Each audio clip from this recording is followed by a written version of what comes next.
మనిషి తన మనస్సును బట్టే ఉంటాడు. అంటే ప్రతి మనిషి యొక్క మనస్సులో ఎలాంటి తత్వం ఉంటుందో దాని ప్రకారమే ఆ మనిషి యొక్క జీవితం, ప్రవర్తన అన్నీ ఉంటాయి. People are the products of their minds. అంటే మనుష్యులు వారి యొక్క మనస్సుల ఉత్పత్తి. శరీరానుసారమైనటువంటి మనస్సు కలిగినటువంటి వారు శరీరానుసారమైనటువంటి మనుష్యులుగా ఉంటారు. ఆత్మానుసారమైనటువంటి మనస్సు కలిగిన వారు ఆత్మానుసారమైన మనుష్యులుగా ఉంటారు. దేవుడి వాక్యంలో మనకు తెలుపబడినటువంటి సత్యము, అందరూ పాపము చేసి దేవుడు అనుగ్రహించు మహిమను పొందలేని స్థితిలో అందరి మలినమైన మనస్సులకు వారు బానిసలుగా బతుకుతున్నటువంటి సమయంలో దేవుని కుమారుడు యేసుక్రీస్తు లోకరక్షకునిగా లోకములోనికి అవతరించి సిలువలో ఆయన ప్రేమతో విమోచన కార్యమును చేసి ఆయన 3వ దినమున మరణమును, సమాధిని, పాపమును జయించి తిరిగి లేచుట ద్వారా ఆయన్ని ఎవరైతే ఆశ్రయిస్తారో, విశ్వాసంతో ఆయనకు తమ జీవితాన్ని ఎవరైతే అప్పగించుకుంటారో అలాంటి మనుష్యులను ఆయన క్రొత్త మనుష్యులుగా చేస్తాడు. క్రొత్త జన్మ అనుభవం ద్వారా వారికి నూతనమైన హృదయమును, మనస్సును అనుగ్రహించట ద్వారా అండ్ వారు అంతకు మునుపున్నటువంటి బలహీన స్థితి నుండి ఇప్పుడు యొక్క ప్రభు యొక్క బలమైనటువంటి కృపచేత, సామర్థ్యము చేత జీవించుటకు సహాయాన్ని పొందుతారు. లోకంలో 2 రకాల మనుషులు ఉన్నారు, కార్నల్ అండ్ స్పిరిచువల్. శరీరానుసారమైన, ఆత్మానుసారమైన.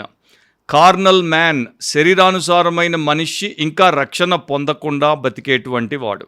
స్పిరిచువల్ మ్యాన్, అతడొకప్పుడు కార్నలే, కానీ క్రీస్తు యేసు రక్షణ కార్యము ద్వారా ఇప్పుడు స్పిరిచువల్గా, ఆత్మీయముగా మారాడు. కనుక ఇప్పుడు అతని మనస్సు ఆత్మానుసారముగా, పరిశుద్ధముగా, నీతియుక్తముగా, దైవికముగా జీవించుటకు దేవుడు ఏర్పాటు చేశాడు.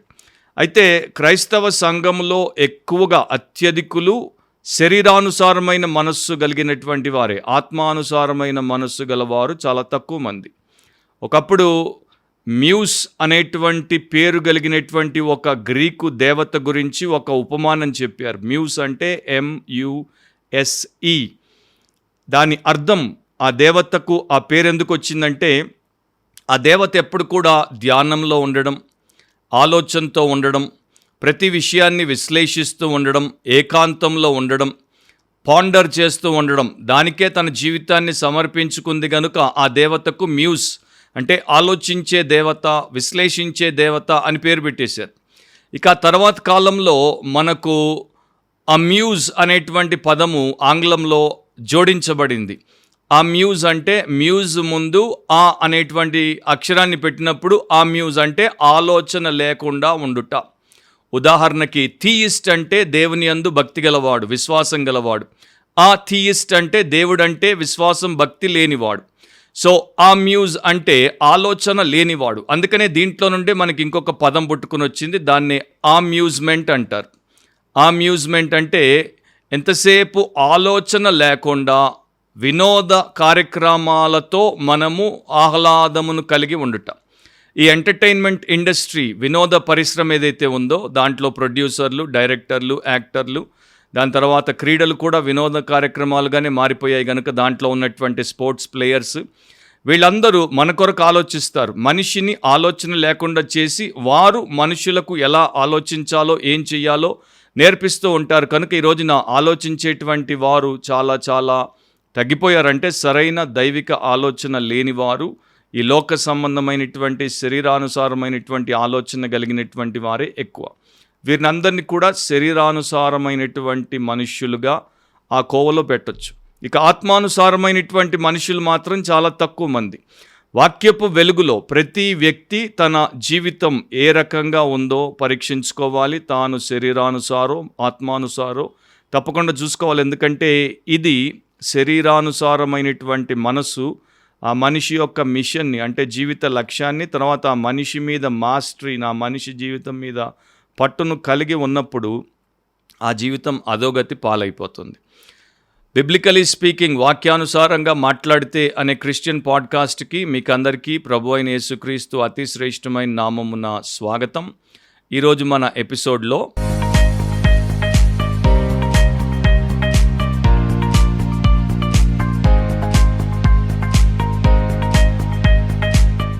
రోమా సంఘానికి దేవుడి వాక్యాన్ని ఆయన రాయించినప్పుడు రోమీలకు రాసిన పత్రిక 8వ అధ్యాయం 5-6 వచనాల్లో శరీరానుసారులు శరీర విషయముల మీద మనస్సునంతురు, ఆత్మానుసారులు ఆత్మ విషయముల మీద మనస్సునంతురు.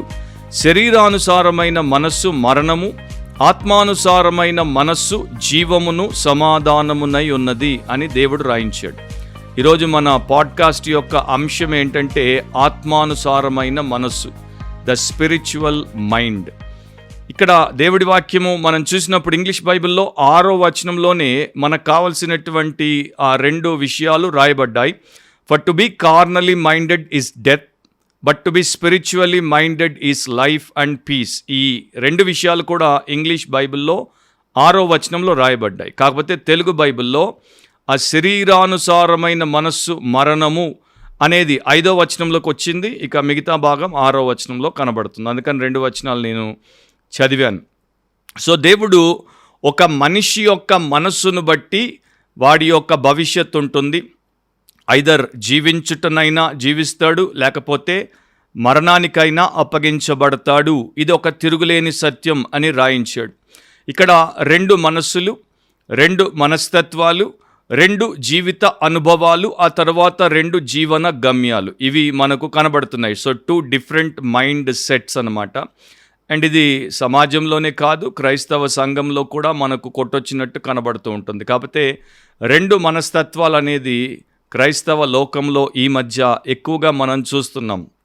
సో దీంట్లో 3 విషయాలు నేను మీతో క్లుప్తంగా పంచుకుంటాను. మొట్టమొదటిది ఏంటంటే the essence of carnal mindedness, శరీరానుసారమైన మనస్సులో ఉన్నటువంటి మూల విషయం, లేకపోతే దాని యొక్క సారం, దాంట్లో ఉన్నటువంటి పదార్థం ఏంటి అనేది మీరు చూస్తే శరీరానుసారులు శరీర విషయముల మీద మనస్సును ఉంచుతారు. ఇది దాంట్లో ఉన్నటువంటి మొదటి విషయం. సో వారి యొక్క మనస్సులో కేవలం శరీర సంబంధమైనటువంటి విషయాలకు, భూ సంబంధమైనటువంటి విషయాలకు, ఇహపరమైనటువంటి విషయాలకే తావుంటుంది. ఇవి తప్ప వేరే విషయాల గురించి వారు పెద్దగా పట్టించుకోరు, పెద్దగా ఆలోచించరు. సో క్రిస్టియన్, నాన్ క్రిస్టియన్, క్రైస్తవ అంటే క్రైస్తవేతర ఇద్దరి మధ్యలో వారి యొక్క స్వభావాన్ని బట్టి వారి మనస్సు, అండ్ వారి మనస్సును బట్టి వారి యొక్క జీవితం, వారి ప్రవర్తన. ఈ శరీరానుసారులు శరీర సంబంధమైనటువంటి విషయాల గురించి ఆలోచిస్తారు. ప్రకృతి సంబంధులు కనుక ప్రకృతి సంబంధమైనటువంటి విషయముల గురించే ఆలోచిస్తారు. ఈ భూమికే వారు అంకితము కనుక భూ సంబంధమైనటువంటి విషయములను గురించే వారు నిరంతరము 24/7 ఆలోచిస్తూ ఉంటారు. ఈ శరీరానుసారమైన, లేకపోతే ఫ్లెష్ అని ఇంగ్లీష్లో మనకు కనబడేటువంటి పదానికి అర్థం ఏంటంటే మన సిన్ఫుల్ నేచర్, మనలో ఉన్నటువంటి పాప స్వభావం. ఆ పాప స్వభావానికి తెలిసినటువంటి ఒకే ఒక విషయం ఏంటంటే పాపిష్టి విషయములను కోరుకోవడం, పాపిష్టి విషయంలోనే తన జీవితాన్ని పెట్టుకోవడానికి, వాటి ద్వారా జీవితాన్ని కట్టుకోవడానికి, జీవితానికి కావలసినటువంటి సుఖము, తర్వాత సౌకర్యము, సంతృప్తి అన్ని పొందుకోవడానికి నిరంతరము ప్రయాసపడేటువంటి తత్వం. అందుకనే మనిషి స్వార్థప్రియుడైపోతాడు, అందుకనే మనిషి భక్తిహీనుడైపోతాడు, అందుకనే మనిషి బుద్ధిహీనుడైపోతాడు. ఎందుకంటే అతడు దేవుడితో సంబంధం లేనటువంటి ఒక దుర్భరమైనటువంటి జీవితానికి అప్పగించుకుంటున్నాడు. Setting the mind on the things of the flesh, ఈ ప్రకృతి సంబంధమైన లేకపోతే నశించేటువంటి మరణకరమైనటువంటి విషయముల మీదే మనిషి మనస్సు పెట్టుకున్నప్పుడు వాడు ప్రతిక్షణం చస్తూనే ఉంటాడు. వానికి జీవం అనేది లేనే లేదు. కాకపోతే ఒక బాలుడు తనకిష్టమైనటువంటి ఒక బొమ్మను ఎంత గట్టిగా పట్టుకుంటాడో, ఒక పక్షి పడిపోకుండా పైన తీగను తన యొక్క పంజాతో ఎంత గట్టిగా పట్టుకుంటుందో, శరీరానుసారుల మనస్సు శరీర సంబంధమైనటువంటి విషయములను అంత గట్టిగా విడిచిపెట్టకుండా పట్టుకుంటాయి. సో ఇలా ఉన్నటువంటి ప్రతి వ్యక్తి ఎక్కడున్నా కూడా, బయట సమాజంలో ఉన్నా లేకపోతే క్రైస్తవ సంఘంలో ఉన్నా, 24 గంటలు వారమంతా కూడా వారి ప్రీ ఆక్యుపేషన్ దేంట్లో వారు లీనమై మునిగి తేలుతూ ఉంటారంటే శరీరానుసారమైన విషయంలే. వాటి కొరకే సమయాన్ని ఇస్తారు, వాటి కొరకే సామర్థ్యాన్ని ఇస్తారు, వాటి కొరకే తమకున్నటువంటి సొమ్మంతటిని కూడా ఖర్చు పెట్టేస్తారు. సామెత 23:7లో ఒక మాట ఉంది, ఇంగ్లీష్లో బాగుంటుంది. As a man thinks in his heart so easy. ఒక మనిషి తన మనస్సులో లేక హృదయంలో ఏమి ఆలోచిస్తాడో వాడు అదే అయ్యున్నాడు. అంటే ఆలోచన, థింకింగ్ అనేది లివింగ్కి నడిపిస్తుంది, దారి తీస్తుంది. ఆలోచించే ప్రకారమే ప్రతి మనిషి ప్రవర్తిస్తాడు. అందుకనే ఆలోచన అండ్ మనస్సుకు సంబంధించినటువంటి సారాంశము చాలా ముఖ్యమైనది. ఇప్పుడు మనసు దేని మీద పెట్టావు, మనసు దేని మీద లగ్నం చేసావు, మనసును ఎక్కడ కేంద్రీకరించావు అని చాలాసార్లు మనల్ని పెద్దలు అడుగుతుంటారు, తల్లిదండ్రులు అడుగుతుంటారు, మన క్షేమాన్ని కోరేటువంటి వారు అడుగుతుంటారు. ఎందుకంటే మన జీవితం సరిగ్గా లేనప్పుడు వారు వేసేటువంటి ప్రశ్న ఇది. మనిషి చదువుకునేవాడైతే విద్య మీద మనసు పెట్టొచ్చు, ఉద్యోగం అయితే ఉద్యోగం మీద మనసు పెట్టొచ్చు, క్రీడాకారుడైతే తన క్రీడ మీద, ప్రాక్టీస్ మీద, ప్రైజ్ మీద మనసు పెట్టొచ్చు, గృహిణి అయితే తన ఇంటి విషయాల మీద మనసు పెట్టొచ్చు, మరొక సుఖ విలాసములతో ఉన్నటువంటి వ్యసన పరుడైతే దాని మీద మనసు పెట్టొచ్చు.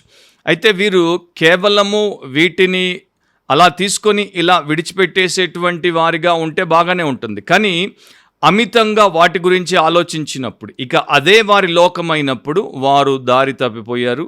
అండ్ ఇక వారి సొంత గొయ్యిని వారే తవ్వుకుంటున్నారు, వారి చావుకు వారే ముహూర్తం పెట్టుకున్నారు అని చెప్పడానికి ఎవరికి కూడా సందేహము అవసరం లేదు. ఒక భక్తుడు రాశాడు తన పుస్తకంలో, శరీరానుసారమైనటువంటి మనస్సు కలిగినటువంటి వారు దేవుడి వాక్యంలో కూడా చాలామంది కనబడతారు. సో కొంతమంది ఉదాహరణలు ఆయన మనకిచ్చాడు. అబ్రహాము ఎప్పుడైతే దేవుడి చిత్తానికి వ్యతిరేకంగా పోయి హాగరును పెళ్లి చేసుకున్నాడో, కాన్పు ఆమె ద్వారా బిడ్డను కలిగి ఉండడానికి, లేక లోతు దైవ చిత్తము నుండి దూరమైపోయి ఎప్పుడైతే సొదోమను తన నివాస స్థలంగా ఏర్పాటు చేసుకున్నాడో, మోషే తొందరపడి దేవుడి సమయం కొరకు ఆగకుండా అతని బలముతో అతని క్రోధమునకు ఐగుప్తియుణ్ణి ఎలా బలి చేసేశాడో, యెహోషువ బుద్ధిహీనంగా గిబియోనీయుల మోసానికి గురై వారితో ఎలా సంధి చేశాడో, లేకపోతే సౌలు త్వరపడి అమాలేకీయుల యొక్క బలిసినటువంటి గొర్రెలను ఆయన తరువాత తన కొరకు అండ్ కొన్నింటిని దేవుడికి బలి ఇవ్వడానికి ఎలా పెట్టేసుకున్నాడో, సొలొమోను అతనికి ఉన్నటువంటి కామాతురతను బట్టి దానికి రాజకీయపరమైన కారణాన్ని కూడా జోడించి అనేక పరస్త్రీలను ఎలా పెళ్లి చేసుకుంటూ పోయాడో, యోనా దేవుడి చిత్తాన్ని చేయకుండా తర్షీషుకు ఎలా పారిపోయాడో, లేకపోతే పేతురు తొందరపడి యేసు బోధ వింటూ వచ్చినప్పటికి కూడా యేసును వారు అరెస్ట్ చేయడానికి గెత్సెమనే తోటలోనికి వచ్చినప్పుడు ఆ మల్కు అనేటువంటి వ్యక్తి చెవిని కత్తితో ఎలా తెగ నరుకుతాడో, ఇవన్నీ కూడా శరీరానుసారమైనటువంటి పనులు. అంటే వీరు ఆ సమయంలో శరీరానుసారంగా ఆలోచించారు, కార్నల్ మైండెడ్గా ఉన్నారు కనుక ఈ కార్నల్ డీడ్స్ వచ్చాయని ఆ భక్తుడు రాశాడు. సో ఇలా మీరు ఆలోచిస్తే చాలా సందర్భాల్లో ఇలాంటి పరిస్థితుల్లోనే ఎక్కువ మందిని మనం చూస్తాం. ఆత్మీయ మనస్తత్వం కలిగినటువంటి వారిని చాలా తక్కువ మందిని చూస్తాం. సువార్త ప్రపంచవ్యాప్తంగా ప్రకటింపబడుతోంది, సంఘాల్లో ప్రకటింపబడుతోంది. ఒకప్పుడు ప్రకటింపబడినంత మోతాదులో కాదు, కానీ ఇప్పటికి కూడా దేవుడు తన ఆత్మ ద్వారా తన సేవకుల ద్వారా సువార్తను ప్రకటింపజేస్తున్నాడు. కానీ ఎంతోమంది విన్నా కూడా, ఒకసారి కాదు 10 సార్లు కాదు అనేక సార్లు విన్నా కూడా రక్షణ పొందకపోవడానికి గల ఒక కారణం ఏంటంటే వారిలో శరీరానుసారమైన మనస్సు ఉంది. చారిత్రాత్మకమైన విషయాన్ని మీతో చెప్పనివ్వండి. విలియం విల్బర్ ఫోర్స్ అనేటువంటి ఒక బానిసత్వాన్ని నిర్మూలన చేసిన గొప్ప నాయకుడు ఇంగ్లండ్లో. ఆయన పార్లమెంటేరియన్గా ఉన్న దినాల్లో విలియం పిట్ ద యంగర్ అనేటువంటి ఇంకొక పార్లమెంటేరియన్ ప్రైమ్ మినిస్టర్గా ఉన్నాడు. వీళ్ళిద్దరూ మంచి స్నేహితులు. కాకపోతే విల్బర్ ఫోర్స్ ఒక రక్షణ పొందిన క్రైస్తవుడు భక్తుడు, విలియం పిట్ నామకార్థ క్రైస్తవుడు. అంటే ఇంట్లో తల్లిదండ్రులు క్రైస్తవులు, వారికి పుట్టాడు, అలా పెరిగాడు, కానీ అతడికి క్రీస్తుతో సంబంధం లేదు, రక్షణ లేదు. సో ఈయనేమో ఆత్మానుసారి, ఈయనేమో శరీరానుసారి. అదే పట్టణంలో రిచర్డ్ సిసిల్ అనేటువంటి ఒక భక్తి కలిగిన పౌరుషంతో బోధించే వాక్య పరిచారకుడు ఉండేవాడు. విలియం విల్బర్ ఫోర్స్కి ఆయన అంటే ఎంతో గౌరవం. ఎందుకంటే చాలా తీక్షణంగా అండ్ చాలా బలంగా దేవుడి వాక్యాన్ని ప్రకటించేవాడు. తన స్నేహితుడైనటువంటి విలియం పిట్ని ఎట్లాగైనా ఆయన యొక్క ప్రసంగానికి తీసుకెళ్లి వినిపించాలని ఎన్నోసార్లు ప్రయత్నం చేశాడు. ప్రతిసారి విలియం పిట్ తప్పించుకునేవాడు. చివరికి ఒకసారి గట్టిగా పట్టుకునేసరికి ఇక కాదనలేక ఇద్దరు కలిసి ఆ రోజు రిచర్డ్ సిసిల్ యొక్క ప్రసంగం వినడానికి వెళ్ళారు. అండ్ ఆ రోజు విలియం విల్బర్ ఫోర్స్ ప్రకారము ఆయన ఎంతో పరిశుద్ధంగా, ఎంతో శక్తితో, ఎంతో స్పష్టముగా లోతైనటువంటి ప్రసంగాన్ని చేశాడు. ఆ ప్రసంగంతో విల్బర్ ఫోర్స్ అయితే పరలోకపు పరవశంతో నిండి తబ్బుబ్బిపోతున్నాడు. ప్రసంగం అయిపోగానే విల్బర్ ఫోర్స్ అనుకున్నాడు, ఇక తప్పకుండా విలియం పిట్ ఈ రోజున రక్షించబడతాడు. సో ఇద్దరు గేట్ దాటుతుండగా విలియం పిట్ అన్నాడు, ఎందుకయ్యా నన్ను తీసుకుని వచ్చి ఇక్కడ కూర్చోబెట్టావు, గంట సేపు నా టైం వృధా చేసావు, అసలు ఆ మనిషి ఏం చెప్తున్నాడో నాకు బొత్తిగా అసలు అర్థమే కాలేదు, నువ్వేంటో ఇంత మేధావిగా ఉండి కూడా ఇలాంటి వారికి నీ టైం ఇస్తావు అనేసి విసుక్కుంటూ వెళ్ళిపోయాడు. ఒక ఆయనేమో దేవుడితో సంబంధము కలిగి దేవుడి స్వరాన్ని వింటూ జీవముతో ఉన్నాడు, ఇంకొకడు అపరాధాల్లో పాపాల్లో చచ్చిపడున్నాడు కనుక దేవుడి స్వరాన్ని వినలేని స్థితిలో ఉన్నాడు అండ్ చెవిటివాడిగా ఉన్నాడు కనుక అతనికి ఆ ప్రసంగము ఏమీ చేయలేదు. సో దీన్ని బట్టి ఈ రోజున కూడా చాలామంది మన చర్చస్కి వచ్చేటువంటి వారు శరీరానుసారమైనటువంటి మనుషులుగా ఉన్నప్పుడు వారి పరిస్థితి ఇంతే. అండ్ ఈ శరీరానుసారమైన మనస్సు శరీర విషయముల మీదే ఉండడం కాదు, ఇది మరణానికి దారితీస్తుంది. ఇది దారుణమైనటువంటి పర్యావసానం. మరణం, రెండవ మరణం నిత్య నాశనమే కాదు, ప్రతిదినం వారు ఆత్మీయంగా మరణావస్థలోనే ఉన్నారు. దేవుని యొక్క విషయాలకు వారు వేరుగా చేయబడి ఉన్నారు కనుక, వాటికి జీవముతో లేరు కనుక వారి జీవితంలో వారు జీవోత్సవాలుగానే బ్రతుకుతున్నారు. ఒక కామెంటేటర్ అంటాడు, ఈ లోక సంబంధమైనటువంటి విషయముల చేత నీ మనస్సును నీవు పూర్తిగా ఆక్రమింప చేసుకొని దాని యొక్క పట్టులోనికి వెళ్ళిపోతే నీవు ఆత్మీయ ఆత్మహత్య చేసుకుంటున్నావు, స్పిరిచువల్ సూయిసైడ్ చేసుకుంటున్నావు. అండ్ ఈరోజున బయట వారి సంగతి ఎందుకు, క్రిస్టియన్ చర్చెస్లో ఇట్లాంటి వారు కోకొల్లలు కనబడతారు. గలతీ 6:8 ఎలాగనగా తన శరీరేచ్ఛలను బట్టి విత్తువాడు తన శరీరము నుండి క్షయమను పంట కోయును, ఆత్మను బట్టి విత్తువాడు ఆత్మ నుండి నిత్య జీవమను పంట కోయును. అంటే శరీరానుసారి వాడు మరణానికి పోతాడు, ఆత్మానుసారి నిత్య జీవానికి పోతాడు. అంత స్పష్టంగా దేవుడు చెప్పిన తర్వాత పదే పదే ఈ వాక్యాన్ని మనుషులు వింటున్న తర్వాత కూడా వారు లోబడట్లేదంటే వారు ఎంత శరీరానుసారమైనటువంటి మనుషులో గ్రహించవచ్చు. చాలా సంవత్సరాల క్రితం ఒక స్టోరీ చదివాను. ఆ స్టోరీలో మరొక యజమానికి 2 కుక్కలు, పెద్ద కుక్క చిన్న కుక్క. ప్రతిరోజు వెనక పెరట్లో 2 కుక్కలకు 2 ప్లేట్ల నిండా భోజనం తీసుకుని వచ్చి పెడతాడు. సో ఒకరోజు అట్లాగే తీసుకుని వచ్చి పెట్టేసరికి పెద్ద కుక్క దబదబా తినేసింది, చిన్న కుక్క మెల్లగా తింటోంది. పెద్ద కుక్క తన భోజనాన్ని చేసిన తర్వాత చిన్న కుక్క దగ్గరికి వెళ్ళి ఒక్కసారి దాన్ని గర్జించి దాన్ని అట్లా ఎత్తి అవతల పారేసి దాని యొక్క ప్లేట్లో కూడా మూతి పెట్టి తింటోంది. సో ఇతనికి బాధ అనిపించింది, సరే తిన్నిచ్చాడు. అయిపోయిన తర్వాత మరొక ప్లేట్ నిండా చిన్న కుక్కకి భోజనం పెట్టి తీసుకుని వచ్చి పెట్టి దాన్ని ఎత్తుకుని వచ్చి దాని ముందు పెట్టి తినబడితే ఆ తింటున్నప్పుడు ఈ పెద్ద కుక్క మళ్ళా దాని దగ్గరికి రాబోయింది. అయితే ఈసారి ఆయన ఒక చేతిలో భోజనం ప్లేట్ అండ్ ఇంకొక చేతిలో ఒక కర్ర పట్టుకుని వచ్చాడు. సో రెండవసారి పెద్ద కుక్క చిన్న కుక్క దగ్గరికి వచ్చి దాని భోజనాన్ని తినబోయేసరికి దాని వీపు వాచేలా కొట్టాడు. దానికి అదిరిపోయి అది ఒక్కసారి ఎగిరి దూరంగా పారిపోయి నిలబడింది. ఆయన చేతిలో కర్రను ఆయన్ని చూస్తూ అక్కడే నిలబడింది. కానీ దాని ఆశ చావలేదు, దానికి ఇంకా పోయి తినాలని ఉంది, కానీ భయం వేస్తుంది, ఎందుకంటే కర్ర పెట్టి చావగొడతాడు అని. చాలామంది మనుషుల బ్రతుకు కూడా ఆ పెద్ద కుక్క టైపే. వారు ఆ స్థాయిలో బతుకుతారు, వారి కోసమే, వారి స్వార్థమే, వారి సుఖమే, వారి సౌకర్యమే, వారి సంపాదనే, ఇతరుల గురించి బొత్తిగా ఆలోచన ఉండదు. సో ఇలాంటి వారు శరీరానుసారులు. కాకపోతే వీరికి మరి ఈ బద్ద ఏదైతే ఉందో, స్టిక్ ఏదైతే ఉందో, కర్ర ఏదైతే ఉందో అది ఒక లా అన్నమాట. అది చట్టంలాగా, ధర్మశాస్త్రంలాగా, నీవు మీరితే నీ వీపు పగులుతుంది, నీకు తీర్పు వస్తుంది, నీకు శిక్ష విధించబడుతుంది అనే ఒక కర్ర ఉంది కనుక వీళ్ళు జాగ్రత్తగా భయముతో బిక్కుబిక్కుమంటూ ఉంటారు. అది లేకపోతే మళ్ళీ అదే పాపం చేస్తారు. చర్చెస్కి వచ్చేటువంటి వారు కూడా అంతే. ప్రతి వారము ఒకసారి వచ్చినా, 2 సార్లు వచ్చినా, లేకపోతే నెలకు 2 సార్లు వచ్చినా ఆ కర్ర ఉంది కనుక చాలా పాపాలు చేయకుండా బిక్కుబిక్కుమంటూ ఉంటున్నారు, వస్తున్నారు, పోతున్నారు. ఆ కర్ర లేకపోతే వీరందరూ కూడా పెద్ద కుక్క టైపే, పెద్ద కుక్కలాగే ఘోరమైనటువంటి పాపాలు చేసేవారు. ఎందుకంటే శరీరానుసారమైన మనస్సుకు ఆ దప్పింకోటి తెలియదు. దానికి అలా చేస్తూ శిక్షను పొందుట, నాశనానికి పోవడం తప్ప మరొకటి తెలియదు. సో ఆ స్థాయిలో మనిషి బ్రతుకుట దేవుని చిత్తం కాదు. కాకపోతే చాలామంది ఆ స్థాయిలోనే బ్రతికేవారిగా ఎందుకున్నారంటే వారు శరీరానుసారమైన మనస్సు కలిగిన వారు. రెండవది, the effects of spiritual mindedness. ఆత్మానుసారమైన మనస్సు కలిగి ఉన్నప్పుడు కలిగే ప్రతిఫలాలు లేకపోతే వాటి యొక్క పర్యావసానాలు. ఆత్మానుసారమైన మనస్సు జీవమును సమాధానమునై ఉన్నది అని బైబిల్ దేవుడి వాక్యంలో రాయబడింది. సో ఆత్మానుసారంగా ఆలోచించినప్పుడు ఆత్మానుసారమైన మనస్సును కలిగినటువంటి వ్యక్తి, రక్షించబడిన వ్యక్తి, దేవుని జీవములోనికి ప్రవేశించిన వ్యక్తి గనుక ఈ లోకంలో సమృద్ధి గల జీవం, ఆ తర్వాత నిత్య జీవం. అండ్ ఎవడి పాపమైతే క్షమించబడిందో, ఎవడైతే దేవుడితో తిరిగి సంధి చేసుకుని సమాధానపరచబడ్డాడో యేసుక్రీస్తు వలన, ఆయన శిలువ కార్యం వలన వారికి ఎంతో సమాధానం. ఎందుకంటే వారు ఫస్ట్ నీతిని పొందారు, నీతిమంతులుగా తీర్చబడ్డారు, తర్వాత వారికి దేవుడు సమాధానమునిచ్చాడు. కనుక వారు ఆత్మానుసారమైన మనసుతో బ్రతికినంత కాలం ఈ లోకంలో, తర్వాత లోకంలో వారికి రెండు ఉంటాయి. ఒకటి జీవం ఉంటుంది, రెండవది వారికి సమాధానం ఉంటుంది.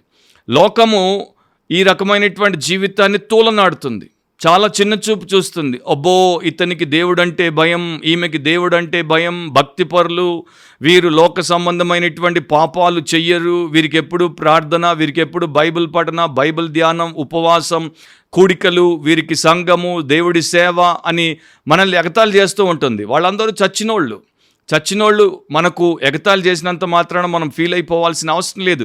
మనమే జీవము సమాధానము కలిగి ఉన్నాం, అండ్ వారు మరణావస్థలో ఉన్నారు.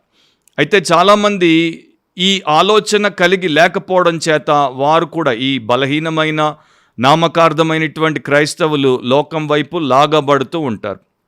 వాక్యంలో రోమా సంఘానికి ఏం రాయబడింది? మీ యొక్క డిస్పోజిషన్ అంటే మీలో ఉన్నటువంటి స్వభావము మిమ్మల్ని ఐదర్ ఆత్మీయులుగా లేకపోతే శరీరానుసారులుగా తయారు చేస్తుంది. రక్షణ లేని వారందరూ శరీరానుసారులే, రక్షించబడినటువంటి వారే ఆత్మీయులు. కనుక ఆత్మానుసారంగా మీరు బ్రతకాలి అని వాక్యంలో వారికి ఆదేశం ఇవ్వబడింది. గలతీ 5వ అధ్యాయం 19 నుండి 23 వరకు ఈ రెండు తత్వాలను దేవుడు మరలా చూపిస్తాడు. శరీరానుసారులు శరీర కార్యాలు చేస్తారు, ఆత్మానుసారులు ఆత్మ ఫలమును బట్టి బ్రతుకుతారు. ఎంత అద్భుతంగా అక్కడ దేవుడు రాయించాడు.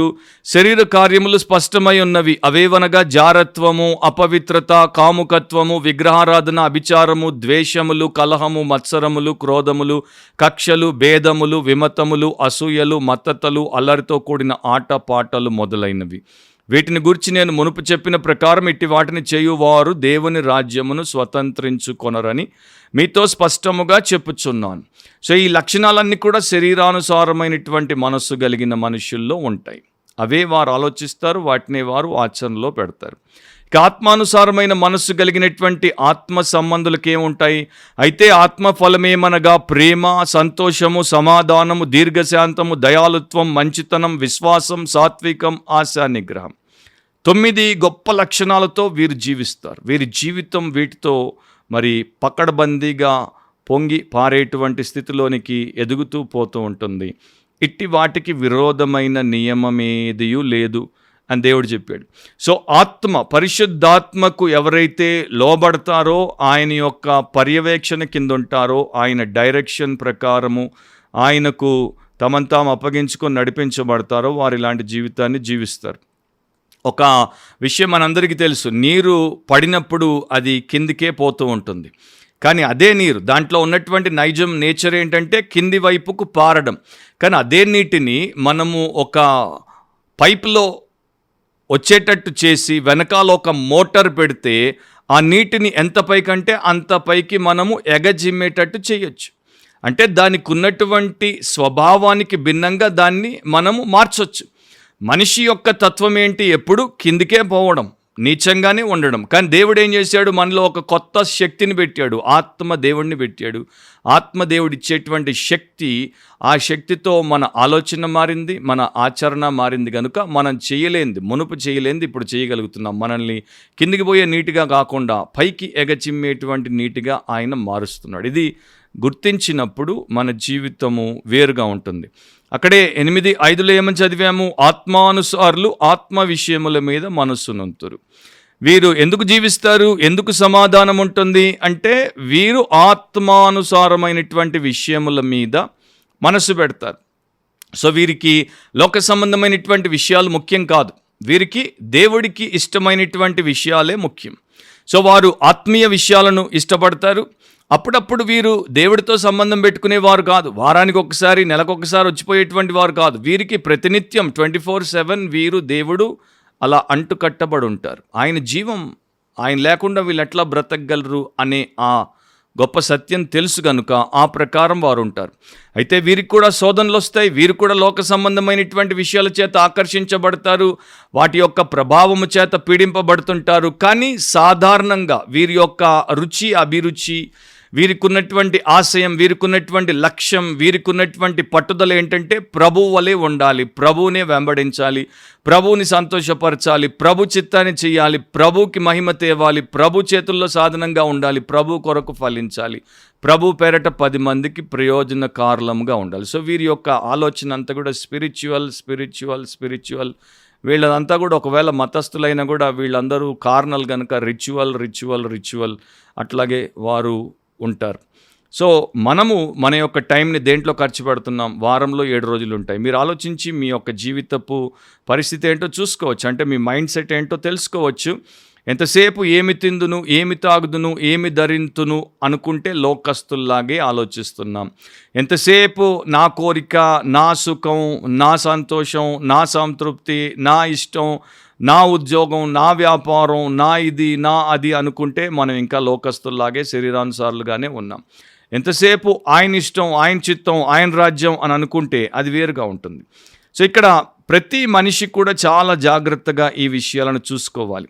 అబ్రహాం బూత్ అనే ఒక భక్తుడు అన్నాడు, నేను ఎంతకాలం ఈ లోకంలో బ్రతికినా కూడా నాకు ఆత్మానుసారమైన మనస్సు లేకపోతే నేను ఎంత భక్తిని కనపరిచినా అదంతా కూడా నటన, వేషధారణ మాత్రమే. ఈ పాయింట్ జాగ్రత్తగా మీరు గమనించండి. చాలామంది భక్తిలో మునిగి తేలుతూ ఉంటారు. కేవలం చర్చ్ ప్రిమిసెస్లో ఉన్నప్పుడు, మీటింగ్లో ఉన్నప్పుడు, సేవకుల ఎదుట, ఇతర క్రైస్తవుల ఎదుట ఉన్నప్పుడే, మిగతా టైం అంతా వారి మైండ్ రన్ అవుతూనే ఉంటుంది కదా. దేనిని అది కలిగి ఉంటుంది అంటే వారు ఆత్మానుసారమైన మనసు లేని వారైతే వారు శరీరానుసారులే. వారిదంతా కూడా భక్తి అంతా కూడా మోసం, నటన. సో ఇలాంటి వారు మరణావస్థలో ఉన్నారు. కానీ ఎవరైతే ఆత్మానుసారంగా ఉన్నారో వారు దేవుడికి సజీవుల లెక్కలో ఎంచబడతారు. అంటే they are alive to God. వారు దేవుడి కోసం బ్రతుకుతున్నారు, దేవుడి కోసం బ్రతుకున్నారు. సో మన డిస్పొజిషన్ మన డెస్టినేషన్ని డిసైడ్ చేస్తుంది. మనలో ఉన్నటువంటి ప్రవృత్తే మన యొక్క గమ్యస్థానాన్ని డిసైడ్ చేస్తుంది.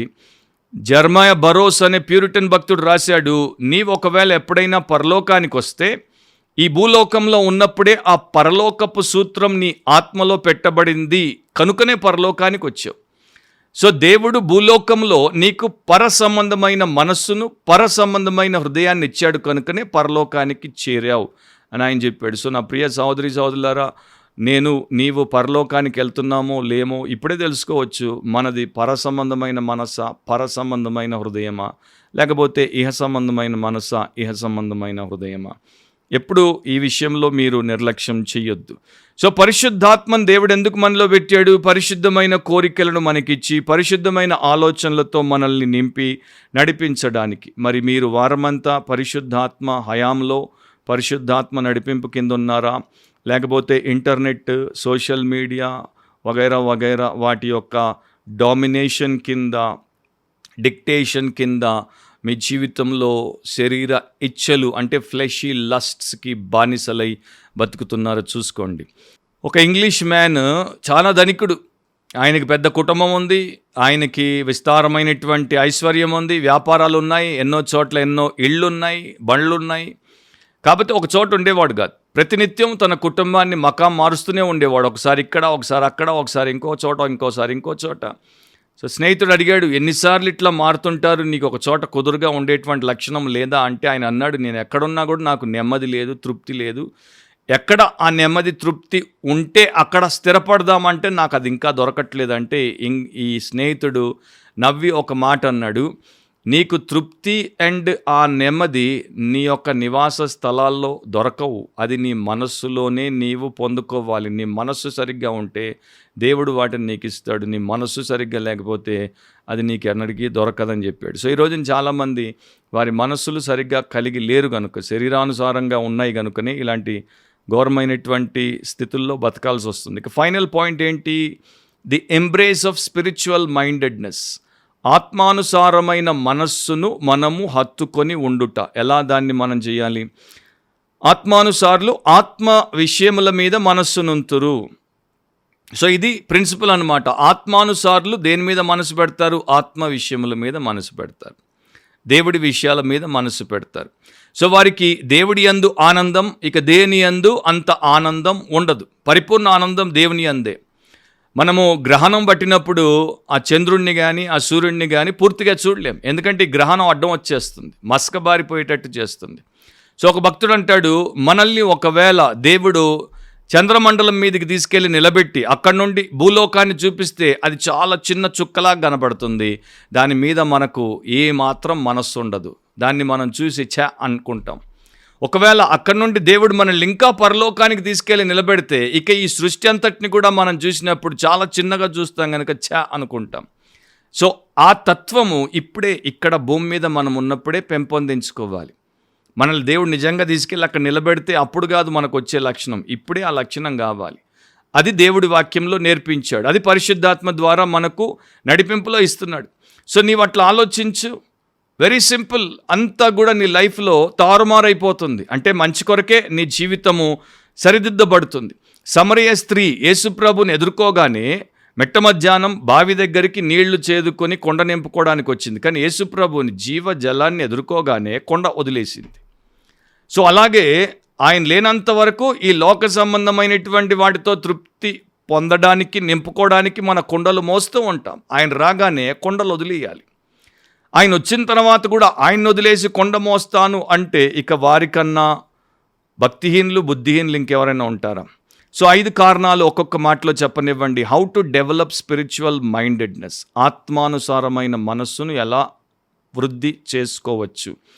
మొదటి principle, by considering God above everything else, దేవుణ్ణి అన్నింటికన్నా ఎక్కువగా ఎంచుట వలన. కీర్తన 73:25 ఆకాశమందు నీవు తప్ప నాకెవరున్నారు, నీవు నాకుండగా లోకములోనిది ఏదియూ నాకు అక్కర్లేదు. సో పాయింట్ ఏంటంటే దేవుడు లేని మనుషులకు లోకములోనిది ప్రతిదీ అవసరం, కానీ దేవుడిని కలిగిన మనుషులకి లోకములోనిది ఏదియూ అక్కర్లేదు.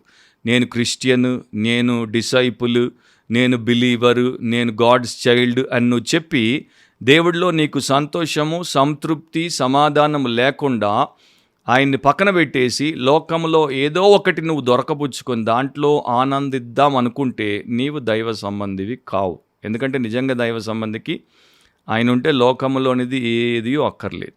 చార్ల్స్ హాడ్జ్ అనే కామెంటేటర్ రాశాడు, ఆత్మీయ మనస్సును కలిగి ఉండుట అంటే ఎల్లప్పుడూ ఆత్మానుసారమైనటువంటి తలంపు, కోరిక అండ్ లక్ష్యమును కలిగి ఉండుట.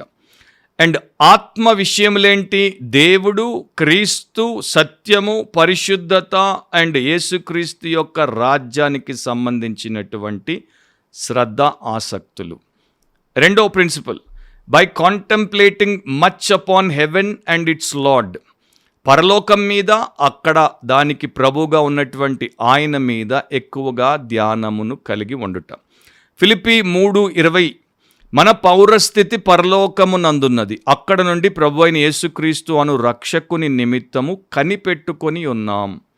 అంటే మన యొక్క సిటిజన్షిప్ హెవెన్లో ఉంది, అక్కడ నుండి ప్రభు అయిన యేసుక్రీస్తు అనే రక్షకుని కొరకు కనిపెట్టుకుని ఉన్నాం, వెయిటింగ్లో ఉన్నాం, ఎదురు చూస్తున్నాం, ఎప్పుడు వస్తాడా, ఎప్పుడు మమ్మల్ని అక్కడికి తీసుకెళ్తాడా. అది పౌలు యొక్క మైండ్ సెట్. అది ఫిలిప్పీలకు కూడా కలిగి ఉండమని వారిని ఆయన ఆదేశిస్తున్నాడు.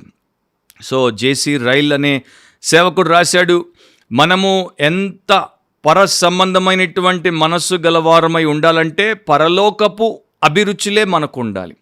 అవి తప్ప ఈ లోకము నుండి ఆ లోకానికి మనల్ని మరొకటి తీసుకుపోవు. హెవెన్లీ టేస్ట్స్ ఉంటేనే ఒక రోజున హెవెన్లోకి ఎంటర్ అవుతాం. 3, by cultivating a desire for the heavenly or holy things, పర సంబంధమైన పరిశుద్ధమైనటువంటి విషయముల కొరకు కోరికను మనము పెంపొందించుకోవడం. కొలస్సీ 3:1-2 మీరు క్రీస్తుతో కూడా లేపబడిన వారైతే పైనున్న వాటినే వెదుకుడి, అక్కడ క్రీస్తు దేవుని కుడి పార్శ్వమున కూర్చుండి ఉన్నాడు, పైనున్న వాటి మీదనే కానీ భూ సంబంధమైన వాటి మీద మనసు పెట్టుకొనకుడి. అంత క్లియర్గా, అంత సింపుల్గా, అంత స్ట్రాంగ్ లాంగ్వేజ్లో దేవుడు మనకు సత్యం చెప్పిన తర్వాత దాన్ని మనం తెలుసుకున్న దాన్ని పట్టించుకోకుండా బతికితే భ్రష్టులం. So those who are born from above, పైనుండి జన్మించినటువంటి వారు will live for the above, పైన ఉన్న వాటి కొరకే బ్రతుకుతారు. And those who are born from below, ఎవరైతే కింద నుండి పుట్టారో వారు కింద వాటి కొరకే బ్రతుకుతారు. They will always live and belong to that which is below. So అలా ఉండకుండా దేవుడి కొరకు బ్రతకాలంటే తప్పకుండా మనము క్రీస్తు మనస్సును కలిగి ఉండాలి. ఈ శరీరానుసారమైన మనస్సుకు విరుగడ ఏంటి అంటే క్రీస్తు యేసు యొక్క మనస్సు. కార్నల్ మైండ్కి యాంటీడోట్ క్రైస్ట్ యొక్క మైండ్. అది నీవు కలిగి ఉంటే పరిశుద్ధాత్మ క్రీస్తు మనస్సు ద్వారా నిన్ను అద్భుతంగా నడిపిస్తాడు. 4వ principle, by consecrating to the eternal plan of God. దేవుడి నిత్య ప్రణాళికకు మనల్ని మనం ప్రతిష్ఠించుకోవడం. హెబ్రీ 11:16లో, అయితే వారు మరి శ్రేష్టమైన దేశమును అనగా పరలోక సంబంధమైన దేశమును కోరుచున్నారు, అందుచేత తాను వారి దేవుడిని అనిపించుకున్నటకు దేవుడు వారిని గురించి సిగ్గుపడడు. ఎంత అద్భుతమో చూడండి. దేవుడు నేను ఫలానా వారి దేవుడిని అని అనిపించుకోవడానికి సిగ్గుపడడు. అబ్రహాము దేవుడను, ఇస్సాకు దేవుడను, యాకోబు దేవుడను అని ఆయన చెప్పుకున్నాడు. వారు ముగ్గురు కూడా ఏం చేశారో బైబిల్ మనకి చూపిస్తోంది. కాకపోతే వారి ముగ్గురికి దేవుడి యందు విశ్వాసం ఉంది. అండ్ ఆ ముగ్గురు దేవుడి మార్గంలో దేవుడి వెంటే వెనకే పోయారు. పడ్డారు, లేచారు, కానీ వెంటే పోయారు. అలాంటి ప్రతిష్ట మనకు కూడా ఉండాలి. ఇక ఫైనల్ పాయింట్, 5వది, by committing our selves to holy council of God from heaven. పరలోకము నుండి బుద్ధి చెప్తున్నటువంటి దేవుడి పరిశుద్ధ ఆలోచనకు మనల్ని మనం అప్పగించుకోవడం. హెబ్రీ 12:25లో, మీకు బుద్ధి చెప్పుచున్న వానిని నిరాకరింపకుండునట్లు చూచుకొనుడి. వారు భూమి మీద నుండి బుద్ధి చెప్పిన వానిని నిరాకరించినప్పుడు తప్పించుకొనకపోయిన ఎడల పరలోకము నుండి బుద్ధి చెప్పుచున్న వానిని విసర్జించు మనము తప్పించుకొనకపోవుట మరి నిశ్చయము కదా. సో ఈ లోక సంబంధమైనటువంటి స్వరాలు వినొద్దు. మన ఓన్ స్వరం వినొద్దు, మన ఇంటివారి స్వరం వినొద్దు, మన ప్రియుల స్వరం వినొద్దు. దేవుడి స్వరమే వినాలి. అంటే లోకము నుండి వచ్చేటువంటి అనేక స్వరాలు శరీరానుసారమైనటువంటి స్వరాలు, వాటిని మనం స్వస్తి చెప్పి పరలోకము నుండి ప్రభు అయిన దేవుడు మనకు బుద్ధి చెప్పుటకు వినియోగించేటువంటి స్వరం, వాక్యము ద్వారా ఆయన మనకిచ్చేటువంటి సత్యం, దానికే మనల్ని మనము అప్పగించుకోవాలి. ఒక ఆయనకి పెళ్ళయింది, 35 సంవత్సరాలు కాపురం చేశాడు. తర్వాత గొప్పగా చెప్పుకుంటున్నాడు, 35 సంవత్సరాలు మా కాపురంలో నాకు కానీ నా భార్యకు కానీ ఒక్కసారి మేము సహనాన్ని కోల్పోయి ఒకరిని ఒకరం తిట్టిపోసుకోలేదు. సో ఆయన ముందు కూర్చున్నటువంటి పెద్ద ఈయన కన్నా బాగా జీవితాన్ని చూసి అనుభవాన్ని కలిగినటువంటి వ్యక్తి అనుకున్నాడు. ఐదర్ వీడు అబద్ధమైనా చెప్తున్నాడు, లేకపోతే వీడికి మత్తైన పోయింది, అసలు ఏం జరిగిందో మర్చిపోయాడు, లేకపోతే వీడు ఎంత భార్య బానిస అంటే భార్యను గురించి ఎక్కడా నోరు తెరిచి ఆమెన్నా లేకపోయినా ఒక్క మాట పలుకడు. ఈ మూడే. ఎందుకంటే ఆయన అంటాడు, ఈ పెద్ద మనిషి, చాలామంది వివాహాలు చేసుకున్న తర్వాత ఎన్నో ఏళ్ళు గడిచిపోయిన తర్వాత కూడా వన్ ఫ్లెష్, ఏక శరీరం అవుతారేమో కానీ వన్ మైండ్ అవ్వరు, ఏక మనస్కులు అవ్వరు. ఈ రోజున క్రిస్టియన్ చర్చ్లో, క్రిస్టియానిటీలో చాలామంది we are in Christ, Christ is in us, ఆయన మా వరుడు, మేము ఆయన వధువు, మేమిద్దరము మరి భార్యాభర్తలు ఎట్లా ఏక శరీరము అట్లా యేసుప్రభు మేము ఏకాత్మై ఉన్నామని అనుకుంటూ చెప్పుకుంటూ చూపుకుంటూ ఉండొచ్చు. కానీ ఆయన మనస్సు మన మనస్సు కాకపోతే, అంటే మన మనస్సును మనం విసర్జించి ఉపేక్షించుకున్నప్పుడే ఆయన మనస్సు, అది మంది కాకపోతే మనం ఎప్పుడూ ఏకాత్మ లేక క్రీస్తుతో ఏక తాత్పర్యం గలవారం కాం. సో ఇది సమస్య. దాన్ని పరిష్కరించుకోవడానికి ఇంతవరకు చెప్పినటువంటి వాక్య సత్యం ఉపయోగపడుతుంది. దేవుని పరిశుద్ధాత్మ మనకు ప్రతి నిత్యం ప్రతి విషయంలో సహాయం చేస్తాడు, బలపరుస్తాడు, బుద్ధి చెప్తాడు, మనల్ని భక్తిలో ముందుకు అభివృద్ధి చెందేటట్టు నడిపిస్తాడు. శరీరానుసారమైన మనస్సు మరణము, ఆత్మానుసారమైన మనస్సు జీవము సమాధానమునై ఉన్నది. సో మీలో ప్రతి ఒక్కరూ ఆత్మానుసారులుగా ఆత్మానుసారమైన మనస్సును కలిగి ఉందురుగాక. అలాంటి కృప దేవుడు మీకు, మీ కుటుంబానికి, మీ సంఘానికి అనుగ్రహించునుగాక. ఆమేన్. గుర్తుపెట్టుకోండి, ఎప్పుడు కూడా వాక్యానుసారంగా ఆలోచించండి, వాక్యానుసారంగా కోరుకోండి, వాక్యానుసారంగానే మాట్లాడండి, వాక్యానుసారంగా ప్రవర్తించండి, వాక్యానుసారంగా జీవించండి. ఎందుకంటే వాక్యానుసారమైన జీవితమే ఆత్మానుసారమైనటువంటి మనస్సును కలిగి ఉండుటకు సహాయపడుతుంది. అది తప్ప మరొకటి లోకంలో దేవుడు మనకు ఇవ్వలేదు. సో మరొక బిబ్లికలీ స్పీకింగ్ వాక్యానుసారంగా మాట్లాడితే అనే పాడ్కాస్ట్లో కలుసుకునేంత వరకు ప్రభు మిమ్మల్ని అందరినీ కూడా తన ఆత్మచేత తన కొరకు సిద్ధపరచునుగాక. ఆమేన్. God bless you.